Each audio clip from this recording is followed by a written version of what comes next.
Bismillahirrahmanirrahim. Assalamu alaikum dear students. How are you? This is New Oxford Modern English Book 8 chapter number 1 A Shot in the Dark और आज हम करने वाले हैं इसके comprehension के रेफरेंस टू कॉन्टेक्स्ट। तो वीडियो एंड तक जरूर देखिएगा, अच्छी लगे तो लाइक कमेंट शेयर कर दीजिएगा।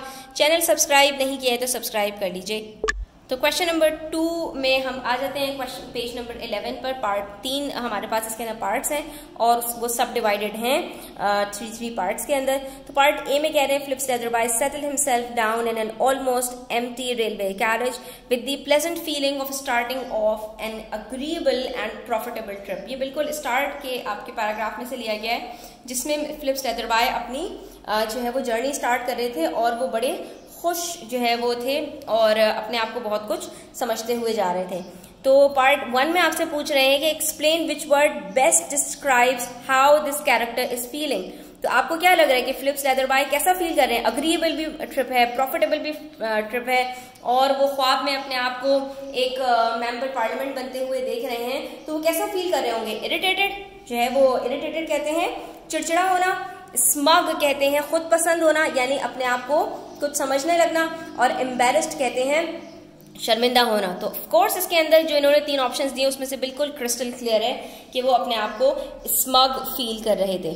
ठीक है, how does he feel at the end of the story. लेकिन स्टोरी के आखिर में वो कैसा फील कर रहे थे? तो बच्चों स्टोरी के आखिर में वो बिल्कुल इरिटेटेड अपने आप को फील कर रहे थे, अनवेल फील कर रहे थे और बहुत ज्यादा शॉकिंग स्टेट में चले गए थे। ठीक है, और पार्ट 3 में how does he hope to profit from the trip. और जब उनकी ट्रिप स्टार्ट हुई तो वो किस तरह से सोच रहे थे कि वो उनको इस ट्रिप से क्या फायदा मिलेगा।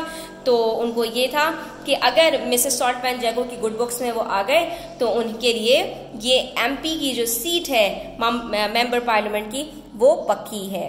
ठीक है, इसी तरह से पार्ट बी में आ जाइए।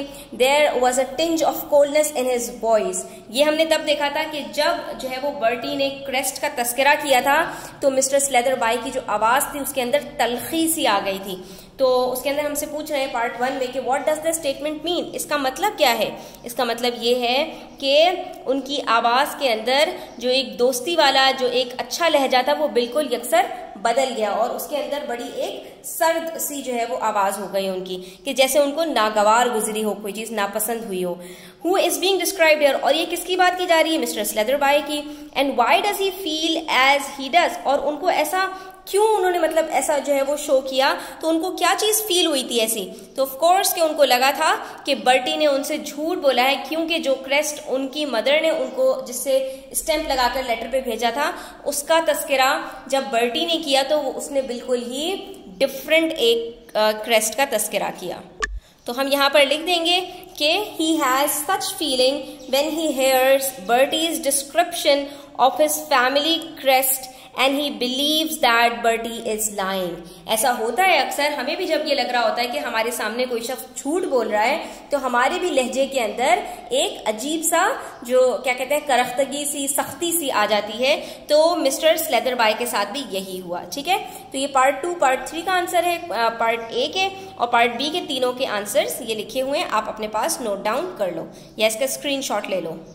नेक्स्ट वी हैव पार्ट 3 जिसमें हमसे कह रहे हैं the train moved on leaving the so called son of the saltman Jago family cursing furiously on the platform. तो यहाँ पर जब ट्रेन चल गई तो वो जो लड़का बर्टी था अपने आप को सॉल्टमैन जैगो का बेटा कह रहा था, यहाँ पर उस सो कॉल्ड जो है वो सन कहा जा रहा है उसको, और वो जो है ना बुरी तरह से चीख चिल्ला रहा था क्या नाम है प्लेटफॉर्म के ऊपर। तो अब यहाँ आपसे पूछ रहे हैं कि whose perspective is being expressed here। यहाँ पर किसका परसेप्शन, किसकी सोच को बयान किया गया है? क्या वो वाकई सॉल्टमैन जैगो का बेटा नहीं था? सो कॉल्ड सन का मतलब क्या है कि अपने आप को झूठ मूठ का बेटा कहना, असली में ना होना। तो ये किसका परस्पेक्टिव था? ऑफ कोर्स मिस्टर स्लेदरबाई का परस्पेक्टिव था कि वो समझ रहे थे कि बर्टी उनका बेटा नहीं है। And what is meant by so called, तो यहाँ पर सो कॉल्ड का मतलब क्या है? इसका मतलब ये है कि स्लेदरबाई को यकीन नहीं था कि वो सॉल्टमैन जैगो का बेटा है। ठीक है, and why is Bertie cursing furiously, और बर्टी क्यों बुरी तरह से जो है वो बुरे भले अल्फाज बोल रहा था? तो उसका रीजन ये है कि Bertie thought that Slatherby would lend him money and get him out of hole, but all went in vain. क्योंकि बर्टी ये समझ रहा था कि मिस्टर स्लेदरबाय उसकी हेल्प कर देंगे, क्योंकि उन्होंने जो है वो अग्री कर लिया था इस बात पे, लेकिन जब वो ट्रेन से उतरने लगे तो वो अपनी बात से मुकर गए और उसकी सारी मेहनत बर्बाद हो गई। अब उसको ये आगे नजर नहीं आ रहा था कि मैं किस तरह से अपने जो वीकेंड है वो गुजारूंगा।